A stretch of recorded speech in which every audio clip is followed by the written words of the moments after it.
Good afternoon, ladies and gentlemen. Welcome to the first edition of Performing Resistance, Dialogues on Arts, Migration and Inclusive Cities. This is an international summer school, which is part of the international project Atlas of Transition, and it is promoted by Emilia-Romagna Teatro Fondazione, Department of Sociology and Business Law of the University of Bologna, and Cantieri Meticci. This is intended as an alternative and resilient reconfiguration of the summer school, which was expected to be carried out in June. We received more than 140 applications from all over the world for this school, but because of the COVID-19 emergency crisis, we were forced to transform it. So now the summer school is a series of online talks, lectures, and dialogues featuring scholars, curators, and international artists. You can follow us on Facebook and YouTube every day until the 20th of June, like today. And the streams will be available for a few days on our social network. So let's start with the talk. Just let me say that each talk lasts 1 hour. The idea is that we will have a dialogue with our guest. I'm going to introduce soon our guest. We will have a dialogue for the first 40 minutes, and then we will open to your comments and questions. So please, be active part of it, write down your questions, because we will try to collect them and respond as many as possible. Just a couple of quick notes before starting. So I would like, first of all, to thank Cosetta Nicolini and all the Atlas team for the amazing work we did for the program. And I would like to remind you that the summer schools support the Mediterranean Saving Human Action and activities. So you will find a link for donation in the first comment of this webinar. But as I told you, the idea is to dialogue with the guest. And as you can see here next to me, I mean, next to the screen, because she's in London and I'm in Bologna, our guest today is Professor Lilie Chouliaraki. Lilie is Professor of Media and Communication at the London School of Economics and Political Science. She has a background in language and linguistics, and her research has a strong interdisciplinary orientation, drawing on social and cultural theory, moral philosophy and sociology, visual communication and discourse analysis. She published extensively on the topic of suffering. I just want to remember in 2006, Lilie Chouliaraki published The Spectatorship of Suffering, which is a seminal work within the field of mediated disasters and humanitarian suffering. 6 years later, Lilie published The Ironic Spectator, Solidarity in the Age of Post-Humanitarianism, an outstanding book that has been translated in many languages, including Italian. And let me just mention that Lilie has also been visiting professors at the University of Bologna 3 years ago, so she has a special connection with our city. I would like to begin this conversation with you, Lilie. Welcome, first of all. Thank you. I would like to begin this conversation remembering that you have a couple of books that are forthcoming. One is The Digital Border, and the other one is On Digital Platform and Victimhood. So the two books, I think that we can just start to briefly introducing a reflection on suffering and victimhood, where we consider it not just as a physiological or psychological fact, but also a social construction. And I think we can consider, I'm taking from your perspective, suffering and victimhood as a language of the present. So let's talk about how the media and political discourses shape our ethical and political relationship in this specific moment. Because, I mean, in our discussion, we usually reflected on the idea that COVID-19 emergency has a strong relationship with globalization. Some people were arguing the death of globalization, while other people were saying this virus has global qualities. And we have seen also a strong relationship with the nation state and the rhetorics of the right-wing parties. I mean, I'm thinking about a virus which is without borders, but I'm thinking also about a populist approach that was blaming the virus as the enemy that comes from abroad. I mean, the China virus, and also like the borders, or appealing to the people as the one who suffer. So why is COVID-19 a good moment to revisit or to renew our criticism of right-wing populism?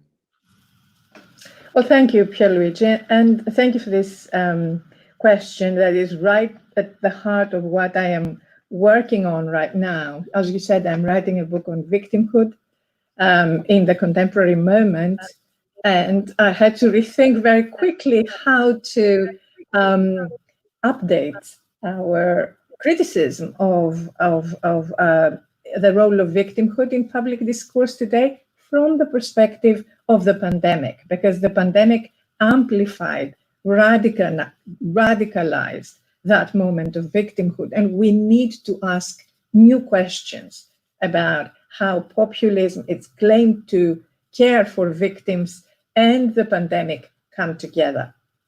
So I think the starting point for this here is precisely the suffering and the pain and the loss that so many hundreds of thousands of people have felt, but also we have all witnessed on our screens in news about the pandemic around the world.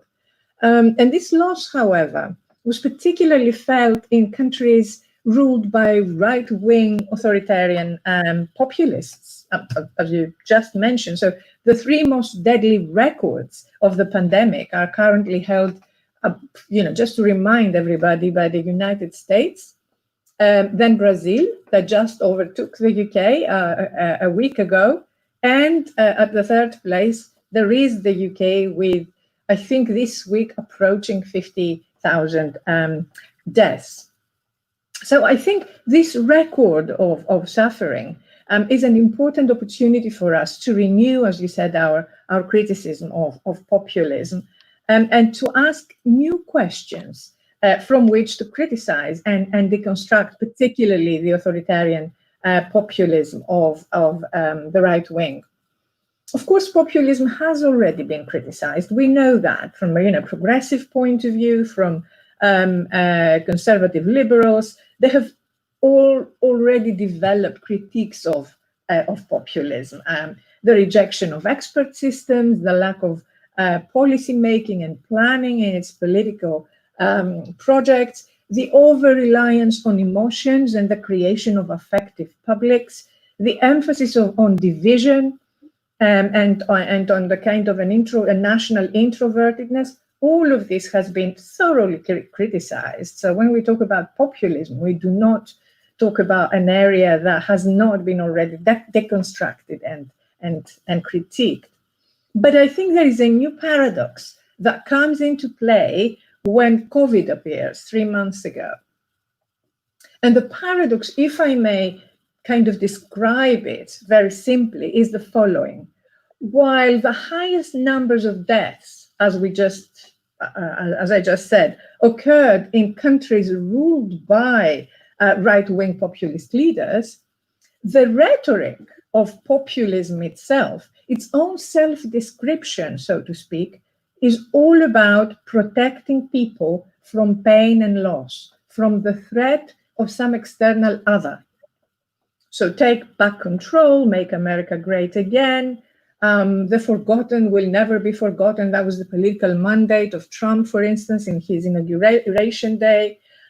These are not just slogans. I mean, they are slogans, but also they constitute the core of the populist, what we might call, from a communications point of view, the populist imaginary, the configuration, the collection of the images, the narratives, the visions that populist leaders draw in order to produce their political project.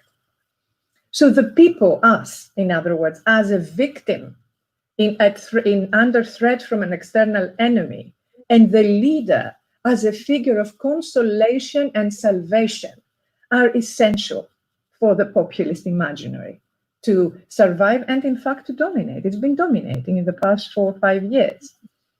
I'm not going to quote many theorists or scholars in our discussion. We are going to be talking about ideas, of course, but not necessarily, attached to particular quotes or people. But I do wanted to bring in the French political philosopher Pierre Rosanvallon here, who basically says that the people in populism constitute the community of those whose suffering has been ignored, whose histories are not taken into account. So my argument is that this paradox between the reality of deaths in those regimes today, unnecessary and continuous deaths, while the rest of the world may be slowly, reluctantly coming out of that, brutal first wave of the pandemic. They flattened the curve, so to speak. These countries, particularly the US, the UK following that, and definitely Brazil, are still there. They're still experiencing those high numbers of loss. So we have on the one hand this, and on the other hand, the promise to protect the victims, right? That paradox we should not dismiss quickly as the self-evident failure of the incompetence, the stupidity, or the callousness of populist leaders. These are the mainstream criticism of populism, right? Oh, he's callous, he's incompetent, he's a joke, or whatever. They are fine, it's okay with them. But we as critical scholars, as social scientists, and particularly, I come in from the field of communication, we must go beyond that. We need to ask more kind of specific questions about how did this happen? What are the symbolic mechanisms, if you like, of the populist imaginary, of the populist storytelling, of the populist kind of imagination as well, that enabled and legitimized that paradox? What are the strategies of communication that they used? What patterns of language and image did they use to articulate, defend, or refute their decisions? And most importantly, the final question is, what forms of power are behind those words? What forms of power inform those strategies of communication? Can we identify them, critique them, challenge them? So I think that's it. That's an optic that I want to bring into that discussion. I think it can complicate our already existing powerful criticism of populism, but maybe also it can help us formulate a new political imagination, maybe a new forms of resistance. Yeah, thanks. We named this summer school Performing Resistance. And so the idea is to discuss about how to create a new resistance, or how to create new spaces, even symbolic spaces, where we can foster conviviality. Talking about what you were mentioning, the record of suffering and the number of deaths. You usually work with humanitarian images. And here, for example, I saw that in a way we find, again, this kind of language of war, the war imaginary, as you say, the invisible enemy, the war, we have to fight to defend ourselves, to protect our citizens. But then also, there is this idea of the emotions that can be used either in contradictory ways, right? I mean, we can call for the unity of the nation, of identity, of the sovereignties, or for the division. So how exactly does populist victimhood become an object, a point of criticism in your argument? What does it reveal about? Yes, no, I mean, I think what you just mentioned about the language of war is something that people have already noticed. I have read some wonderful articles about the metaphor of war as an important perspective into understanding COVID as a problem of communication, if you like. But I would like, before we get into this, I would just like to make a kind of a more general point, and to say just how important it is to focus on the question of communication, of language and image, because rhetoric is absolutely paramount to populists, right? They do not rely on expert systems, as you know, so many scholars have already pointed out. They win elections on the power of their words and their emotions. So deconstructing their words, deconstructing their communication strategies is already an important tactic of symbolic resistance. It's a way to resist, is to say, wait a minute, why did you say that? And why are you creating that field of meanings to position us as COVID sufferers, and to position yourself as a strategist that wages war against the virus, for instance? But I would like to start with a few kind of examples.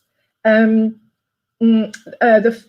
first kind of most obvious example of the language used by the populists is the language of herd immunity. We've heard it more here in the UK than elsewhere, but herd immunity really is more widespread than we think as rhetoric. And the key thing about herd immunity is that it involves the construction of the people no longer as a victim, but as expendable, as a mass of individuals whose death does not have such a heavy cost. That is the idea of expendability of life. And just to say here that, for instance, Boris Johnson, on the first week of March, before the UK got into lockdown, and while we were all kind of living the agony and the tragedy of the Italian case in Europe, he actually put forward his strategy for a strong Britain under COVID-19. And I'm now quoting him verbatim. His strategy is to allow the virus to pass through the entire population so that we acquire herd immunity. Now, what is implicit here, of course, is the acceptance that there will be a large number of deaths, which are necessary, however, for the country to emerge strong, to have a strong Britain. When everyone else is on lockdown, we are emerging as a strong country by allowing the virus to go through. So, and that is, of course, that goes together with his public announcement, preparing all of us watching the news, the British Prime Minister in the news, warning us, again, quote, many families will lose loved ones before their time.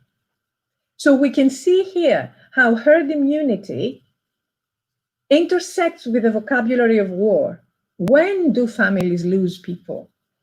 Before their time, in war. So we see the metaphor implicit in that particular construction of the pandemic as in terms of herd immunity, the expendability of people, and the expectation that we should lose them before their time. But there is also another strategy that I think again resonates with war, which is the strategy of invisibility, because, you know, all we could hear in the US and the UK, in Brazil, they don't even give this out as public information, is numbers. So the dead are numbers in daily briefings.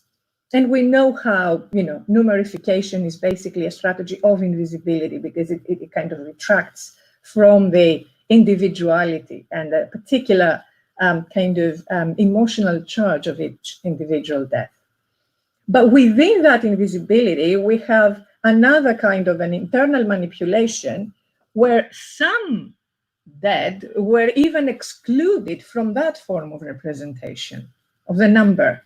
So, for instance, here and in the US, some of those who were about to die were sent away from hospitals so that they are not counted into the COVID death count, and died in care homes, so that their numbers were not really pumping up the national kind of average of the day. That was, there was a scandal around that, and of course that was eventually corrected, but we were almost at the end of April by the time that happened. And finally, we didn't see any death-related images here in the UK, apart from the Italian, convoy of coffins in Bergamo, and occasionally some images of mass graves in Staten Island in the US. But generally, there was a sanitization of the death that was going on. And I think it is precisely because of all this that ultimately, the kind of New York Times front page on May 23rd with, 1,000 photos and names of some of the dead in the US was considered an important political act of recognition, and actually an act of collective grieving. Grieving of those individuals who had died, not the number. And the last thing, if you allow me, is to say another kind of strategy that intersects with the war metaphor here has been the, I don't know how to call this, maybe we can call it the glorification of the professional staff that were caring for COVID patients. So first of all, it's the doctors, the nurses, but also the cleaners, the transport workers. All of them were sublimated as heroes. They were martyrs, and at the same time, there are desperate appeals for protective equipment to do their job in the high point of the pandemic were being ignored. So they are the number that kind of, that was the category of professionals that basically lost their lives by huge numbers in both countries. So that glorification is really a very insidious kind of part of the war metaphor, because it replaces the vocabulary of professional duty, right? That doctors and nurses were basically doing their job. So protective equipment is something they use as a routine, as part of, how they should be acting within the kind of contaminated environments of the wards. So it replaces that vocabulary of professional duty with a war vocabulary of noble sacrifice, right? And one of the things that does is to cover up the failure of the state to live up to its own obligation in relation to public health and protecting its medical medical professionals. So these vocabularies, we have expendability, we have glorification, then we have the strategy of invisibility. I think these are only three. I'm sure, if we start discussing this, there's going to be so many more. But these are very key to the way the populist imaginary managed the pandemic.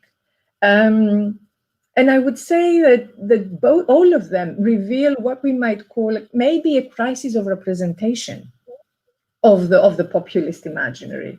Rather than, as we saw earlier, protecting the people as victims and creating the leader as a figure of salvation, it is actually now us, the body politic, the national body politic, that is being othered. We are expendable, we are invisible, we are perhaps ungrievable.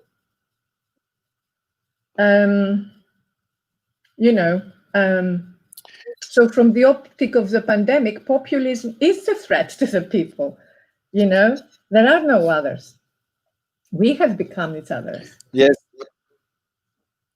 Lilie, I would like just to say that it's interesting because, as you say, we can discuss about that. But what is interesting doing this streaming, this webinar online, is that there are more than 200 people who are not only watching and listening to us, but they are already discussing. I mean, if we go in the live comments, there are people from India, Ethiopia, UK, other places. And I really thanks all the people who just introduced themselves, who are saying, for example, yes, I mean, does she claim the populist leaders responsible for the expansion of the pandemic?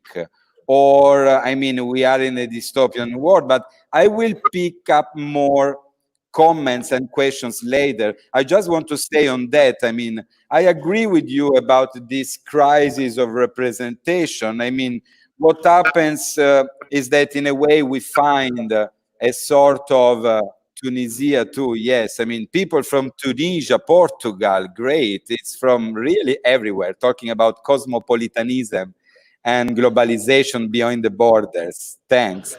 You So know, I that's want what to I say, like yes, about this kind of online seminars and web streams, because if we were in Bologna, we would only be a few of them. But this really globalizes the conversation, and I think from that point of view, I am really enjoying this.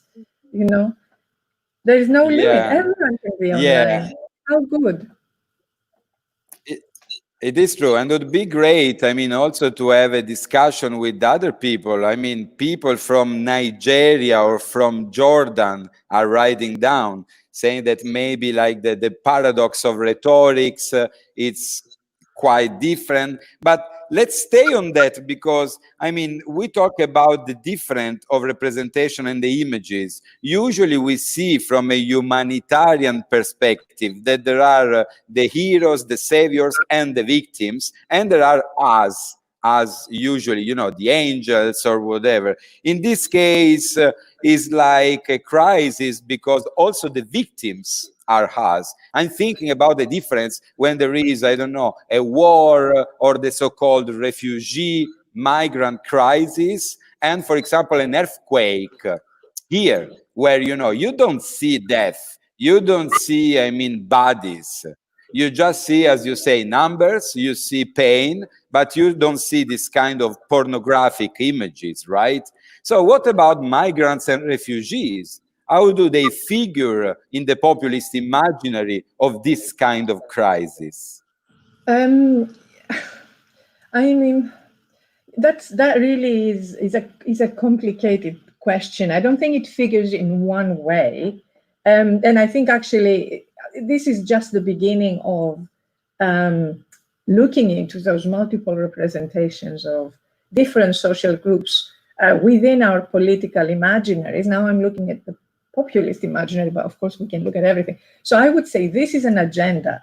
Like, people go out there and just look at, what were these strategies, in your countries comparatively or just as case studies, and particularly what happens to the already marginalized within the national body politic when even, the national citizens are being othered. What is going on then with, and now I'm coming into your question, Luigi, about Pierluigi, about migrants and other minorities in the country. So I would say I'm going to answer in kind of two dimensions. The first one is to talk about migrant populations within Western nation states, populist nation states like US and the UK. What happens there is that these populations are embedded within the strategies of invisibility that I just mentioned. What do I mean by that? Most of the essential workers in the UK and the US come from either migrant populations or from the Black, Brown, and Asian ethnic communities of those countries. This is the majority of those who populate the infrastructure of fighting the pandemic in those countries. So when I was talking earlier about the invisibility of the deaths. Basically, we are talking about the invisibility of those particular groups, those who are already marginalized, those who are already, if you like, excluded from, the kind of affluent or middle classes of those countries, and who are already struggling and living, with fewer resources. So there is, if you like, a double invisibility for them. They've always been less visible, and now they become ungrievable because they are just not there at all. And can I just say here that, a Public Health England report actually mentioned that people from Black and Asian ethnic groups are up to twice as likely to die by COVID-19 than people from white British background. And I think that says so much about that kind of hierarchy of invisibility. But it is not just, of course, migrants and ethnic groups within the national body politics. There is also those who are coming, those who are at the border, migrants and refugees, asylum seekers and all that. And I think those have been treated in two different ways. So in countries like the US, they continue being treated as a threat, clearly, only as a threat. Trump already back in April suspended all immigration to the US, with an urgent kind of executive order, in light of the attack from the invisible enemy. So migrants there are regarded as potentially, carriers of the virus, right? So they're no longer only racially or culturally others, but they are biologically others. They are biological threats. For those of us for those of the kind of migrants and refugees who were already in the UK and still waiting to hear about their asylum status, what happened was that the UK actually enabled them to remain and have access to the health system for a period of 3 months, as long as the lockdown lasted. Actually, in Ireland, they were also called to help the health system. But this is also a complicated thing. So, they accepted them conditionally for a period of time, but they accepted them basically on the grounds that they wouldn't pose a threat to the rest of the population, or they would be actively helpful to combating the national enemy, so to speak. So it was a very utilitarian logic, of course, that kind of integrated them into the system. And that integration is so contingent, so short-term, and so kind of fragile that we are now at the end of it, and these people still do not know what they are going to be doing and what their fate will be. And the second problem with that group is that, of course, even though they have theoretically access to the health system, they can't really come in because the NHS and the government now share data around COVID-19. And some of those people want to remain invisible for survival purposes. So a lot of them stayed away simply because they didn't think it was safe for them to be exposed to the system in the same way. So yes, I would say then again, invisibility and threat, ungrievable lives and exclusion is what we are seeing with these populations. So their suffering is in a way amplified, right? We may become others and no longer victims, but those who were suffering others already are now being, in a way, doubly excluded, doubly invisibilized, and they're thrown into precarity again. Yes, so as you say, there is a double invisibility for migrants and refugees, and I mean, people are commenting also. I thanks people from Cuba who say that in Cuba we have a humanitarian perspective and approach in public health and society at all. And for example, Christina would like to ask, coming from Jordan, a country that is a big host of refugees in the Middle East, do you think it is reasonable, the complete lockdown and curfew that the country did? While, for example, Jonathan from Brazil blame, I mean, he say it's sad that the representation of populism is supported by a part of the population, which is also something that is going on, I mean, in Europe, in United States. So I say, what are we doing wrong?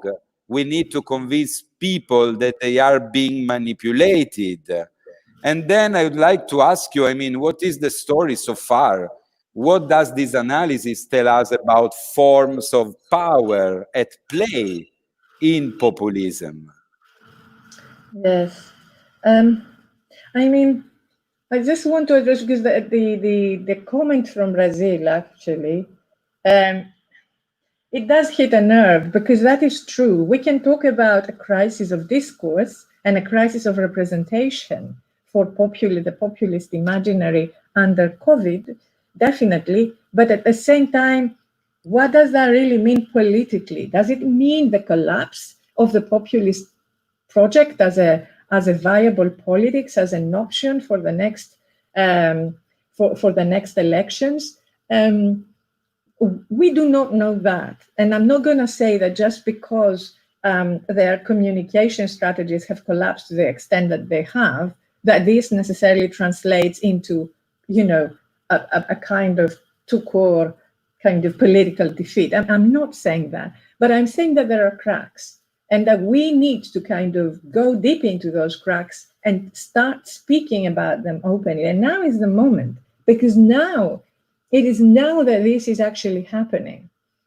And I think we can do the political work of highlighting the contradictions, the brutal contradictions, the necropolitical contradictions that are at the heart of those communication strategies. And we do live at a moment where, you know, like the question you're asking about power enables us now. We have the vocabulary to kind of recast everything I talked about, the vocabulary, in terms of, you know, the kind of power dynamics of COVID, and from there start articulating kind of a project of resistance as well.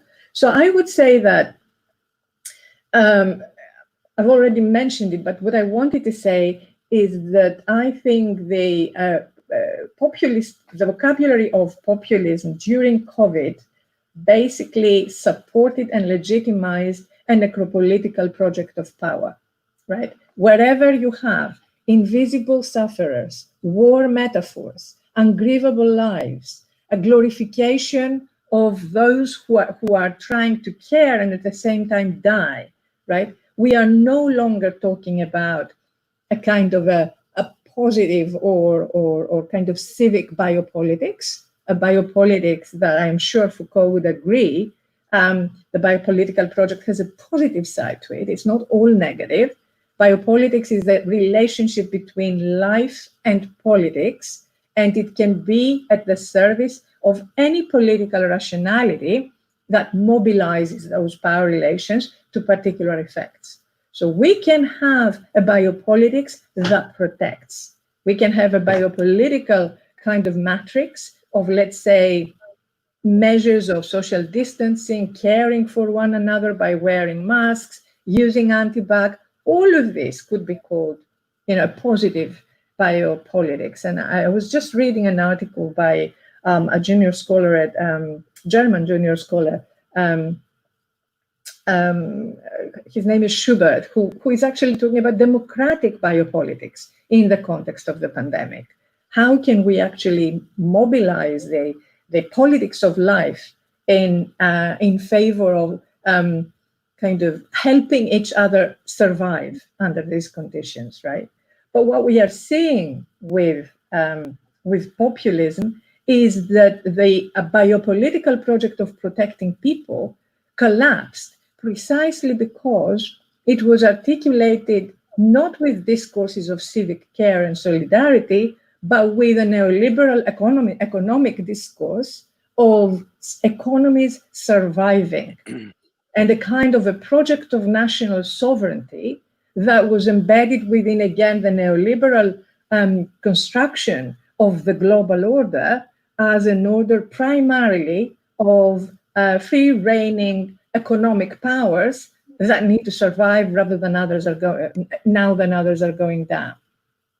So I think there is that particular connection of biopolitical power with neoliberal economic rationality that led to the populist failure and the crisis of discourse that I mentioned earlier. And just to kind of nuance that a little bit, let's go back to that vocabulary of glorification, the metaphor of war, and the heroes and the martyrs.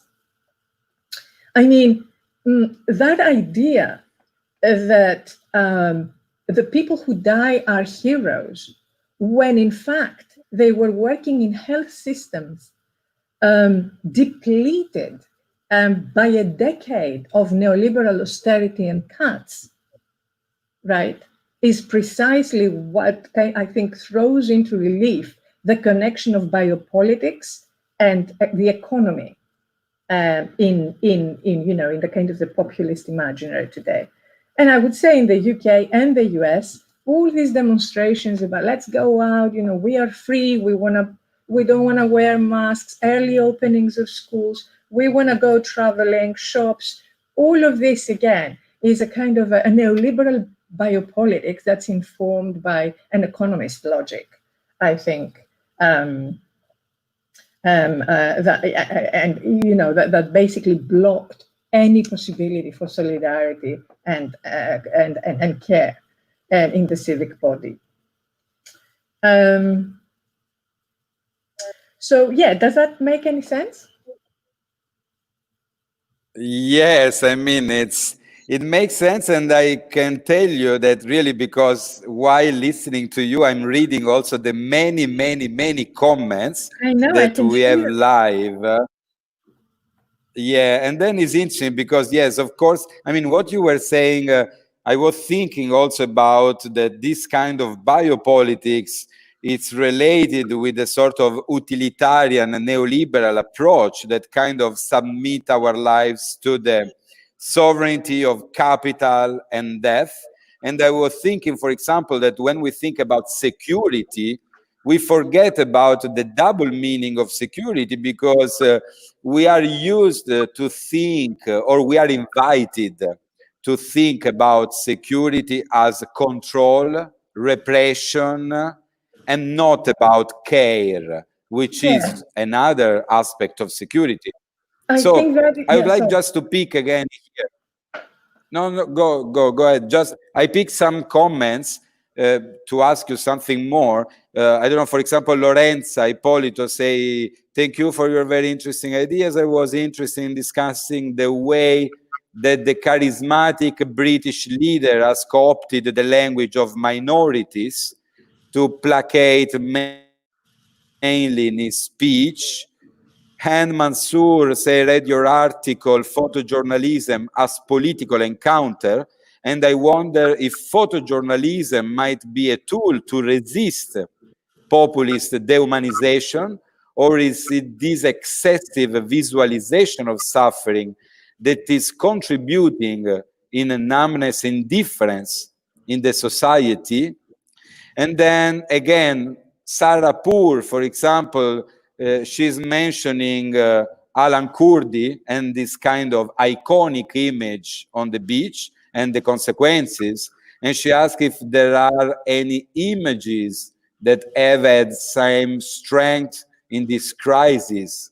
Can experiencing the fragility of oneself, seeing the feeling of omnipotence collapse, as happened to Boris Johnson, do you think can change something in terms of empathy towards the other? So let's stay just for a few minutes on this part, and then we go more into the form of resistance. let me start from the last one. I think that's an incredibly interesting point.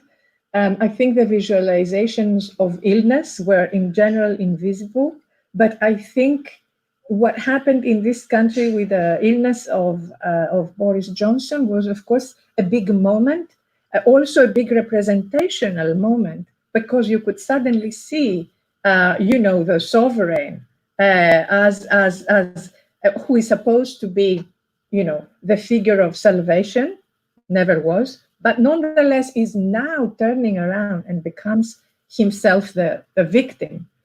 And I think that was a moment that purely visually and purely narratively, in terms of the conversations in the public sphere, did bring into the discussion a kind of, indeed, a more humble awareness of the fragility of life, of the fact that COVID is actually a question of existential survival. It's not about economic survival. It is primarily about keeping people alive.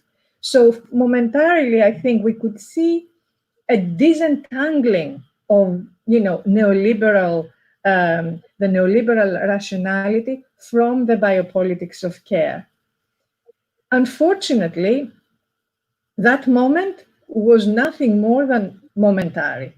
First of all, because the week after Boris Johnson came out and appeared in the parliament, the first thing that he pushed forward was to ask for migrant members of the NHS to pay extra money if they needed themselves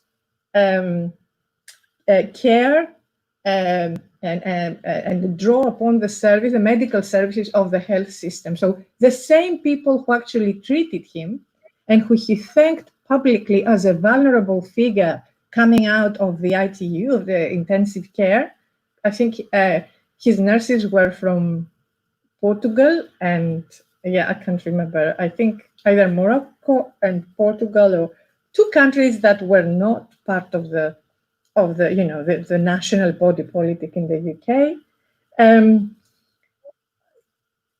was totally reversed when then, as a sovereign again, as a prime minister within the parliament, asked for them to be charged as foreigners rather than anything else. So you can see how the economic rationality and the kind of nationalist project of introvertedness and national pride, the one that led to Brexit, basically, again became dominant. And the momentary narrative and visuality of fragility was marginalized in favor of that. So I would say those representations are really contingent. They're fleeting. They do not have a permanence, and they cannot penetrate the kind of moral tissue of the populist imaginary, because they are irrelevant to the actual project. They are there as a construction, as an imaginary construction, but they are not there as actual practice and the praxis of politics, if you like. So I am not very positive or optimistic about those representations within the imaginary. However, we have seen other images of tragic death that connects perhaps not to Brexit, but to the problematic of breathing, the problematic of being unable to breathe, that have been completely iconic in the way the world now sees itself, right? And I'm talking, of course, about George Floyd and how, COVID as a respiratory illness that hits the lungs resonates with another existential agony, which is the existential agony of not being able to breathe under, under the knee of state violence. And I think that is an incredibly evocative and compelling kind of articulation of what Achille Mbembe calls the right to breathe. Yes, Lilian. Yes, of course. I mean, we were thinking also in our discussion we had before this dialogue about the idea that we do not belong to the land, so which means that we have not to be attached to our belonging in terms of having, which is kind of different if we think about the idea of breathing, right? To inhale and exhale something different. I mean, a virus is in a way a migrant, which is traveling beyond the border, and it's even kind of bordering our own existence, our own body through the mask, through everything. But yes, this idea of the right to breathe, I would like to connect this idea with some comments. Bakare, I think from Nigeria, as well as Madhu from India, they focus on the idea that there is a relation with the structural inequalities. For example, the marginalized groups are also, I mean, the poor are the guys who are dying more. We have seen, for example, also in the US, how the percentage of Afro-American is higher than the whites. And for example, I would like to quote Lulufer Korukmez from Turkey.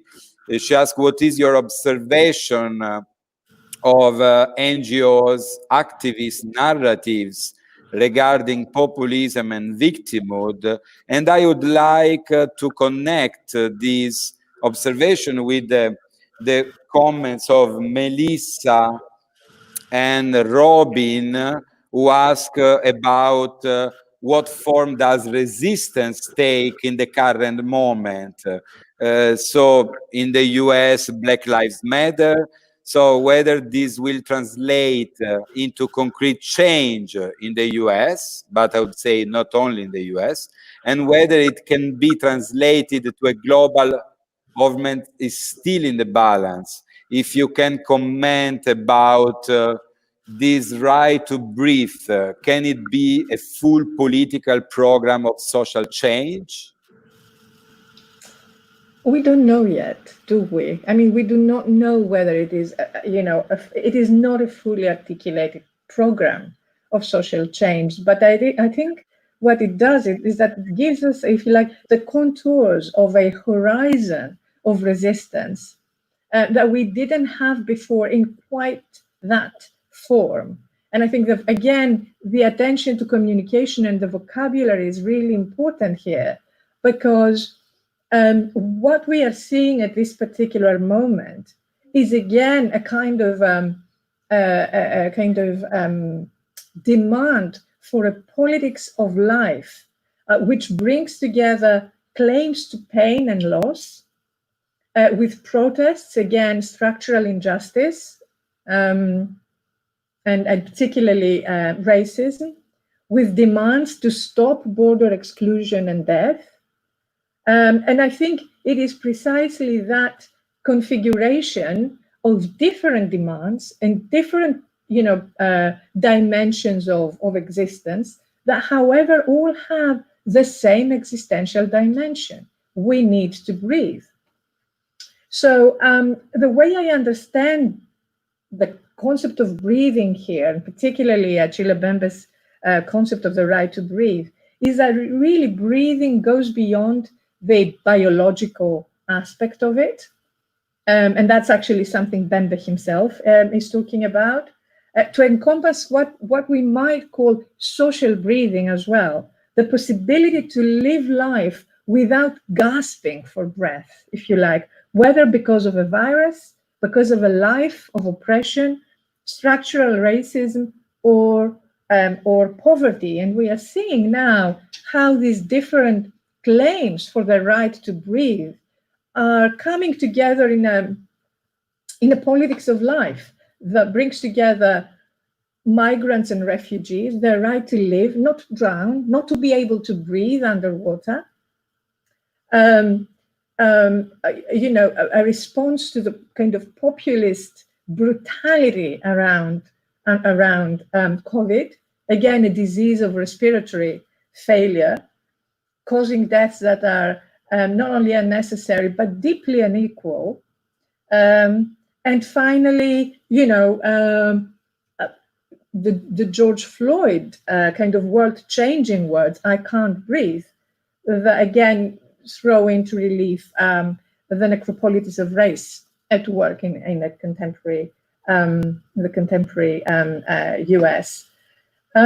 So I think, even though this is not really a new kind of political program, I think the right to breathe has the capacity, the political efficacy, if you like, to connect across issues. So we can talk about neoliberal austerity and the depletion of our health systems, structural racism and police violence, but also the geopolitical necropolitics of the border. So it is a kind of a cross-issue kind of claim. It is also a claim that cuts across borders. So instead of entrenching national divisions, which again was very much the global response to COVID, and particularly the populist response to COVID, with closing borders, not allowing. Well, I talked about the executive order of Trump just before. So it is about kind of resisting that entrenching of national borders, and working across borders, seeing the kind of similarities across different nations and different continents. And again, Black Lives Matter has now become a global phenomenon, which I think is one of the most exciting things that we've seen in 2020. And I would say, even though this is not really my field, that it is also an agenda, the kind of right to breathe, that goes across species as well, because it is not only about biological and social breathing, but it is also about planetary justice, right? So again, Akila Bembe is talking about the right to breathe in terms of the question of, we now must answer here and now, I'm now quoting him, for our life, we must answer here and now how we can live our life on Earth with others, including viruses, and how we can face our shared fate. So, I think there is a kind of, a multi-dimensional agenda there that can congregate around the right to breathe. But it's all very new, isn't it? It's all happening now, and I'm very excited to see how other researchers and other activists are going to take this up. Yeah, thanks, Lilie. I mean, we have really many comments, but I'd like just to say Naresh Kumar, Professor Lilie is really a very distinguished speaker on raised contemporary various issues related to migrants. And so I mean, I'm just picking some comments, but because we have to close, because I remind you that in an hour at 7, we have the second dialogues, because we usually will have between 2 and 3 dialogues every day. I mean, it's a very rich program, but I mean, I would like to close on the topic of art. I mean, these are dialogues on arts, migration, and inclusive cities. So thinking about how to border the mainstream narratives. People are saying, for example, what is going on the border between Greece and Turkey during the pandemic, or the polarized digital media. I mean, but what is the role, or what could be the role of art in all these? I mean, in the bordering this kind of narrative, this kind of rhetoric. Yeah, that's a challenging question. I would like, before I kind of say my totally random thoughts, because I haven't really thought that through. Just one comment that I noticed, which says, what can you say about female leaders and the way in which they've dealt with the pandemic? And I think that is such a good example of how a politics of life can be articulated not with, economic neoliberalism, and kind of necropolitical geopolitics, but can actually articulate with different discourses, civic discourses that place solidarity and care at the heart of our collective responsibility as national communities. And I think that is the lesson that I have learned from the style of government, for instance, by Jacinda Ardern. I think she's fantastic in the way she's dealt with them. Some of the Scandinavian leaders as well, not Sweden, have done very well as well. And so, no, absolutely. Let's look for examples where, biopolitics comes together with different political logics and therefore leads to different, more caring, more collectivist, if you like, political interventions. But go back to art. I mean, I can tell you my observations of what I've seen in the past few months. Like, what are the registers about art that have helped us go through this? And I would say, and can promise perhaps, can promise more in terms of social change or social intervention and change. And I would say the first register that I have seen emerging is very much the kind of social media driven digital register. We could call it kind of platform play. It is not explicitly political in the sense that it kind of articulates a political agenda like the ones we've been discussing so far in terms of the right to breathe. But you don't expect that from YouTube or TikTok, or these kinds of platforms. However, I do think that those platforms have provided alternative ways of speaking about the pandemic and have particularly challenged the dominant, I will call the same word again, brutality of populist victimhood. They speak from the private sphere rather than the public.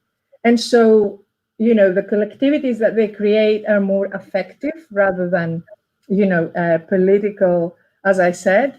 But who wouldn't claim that, for instance, I don't know how many of you have seen the kind of Instagram and TikTok videos by Sarah Cooper.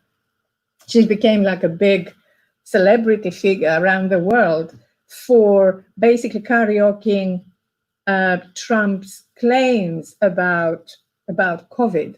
So you can hear Trump speak, but you see her body acting out, the theatrics of that, of that particular presidential presentation. And I felt that disjunction where you have the voice of the sovereign in a body of a woman, and I think she's a Latin woman, so she's not, she doesn't represent the kind of wide subjectivity of the quintessential kind of populist American. I think that disjunction there was incredibly powerful in terms of satirizing and throwing into relief the ridiculous rhetoric that Trump resorted to when he was talking about COVID. And for those of you who haven't seen her, just check her out because she's worth it. So you laugh a lot, but you also think a lot. But of course, beyond that kind of, as I said, social media-driven platform play, there are other issues that came up. And I'm thinking again about, George Floyd and the ways in which this kind of mass global protest in favor of the right to breathe and, anti-racist agendas have also kind of intersected with street art. So I think, for instance, the Black Lives Matter in the street kind of leading, I think, to the White House was an incredible piece of political intervention in terms of, how it kind of reconfigures the urban environment and sets the boundaries of what can be said or what can be visible where in that country, in that particular city.